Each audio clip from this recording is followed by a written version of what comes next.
মেয়েটা এর প্রতিও দুর্বল হয়ে যায় জুবায়েদের প্রতি।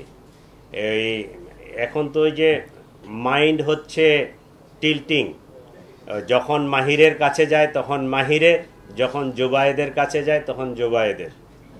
ঠিক আছে, তো মাহিরকে সে বলছে যে জুবায়েদকে না সরাতে পারলে আমি আসলে তোমার থাকতে পারবো না। এই কথা থেকেই তারা জুবায়েদকে সরাই দেওয়ার পরিকল্পনা করে। আর পোস্টটা মারছে মাহির, তাই না? পোস্ট যেটা মারছে এটা মাহির, একটাই পোস্ট মারছে। এবং এই চাকুটা আইলান এবং মাহির দুইজনে মিলেই কিনছে, দুইজনেই ওখানে ছিল। সম্ভবত দুইটা চাকু ছিল, দুইজনের কাছে দুইটা চাকু ছিল। পরিকল্পনা ছিল যে আইলান মাহিরের যে বন্ধু সে পিছন থেকে পোস্ট মারবে, কিন্তু সে পোস্ট মারে নাই। ওই মাহিরেই নিজেই তার চাকুটা বাহির করে ওই সে গলা বাম সাইডে না ডান সাইডে, ডান সাইডে এই জায়গাটায় পোস্ট মারছে।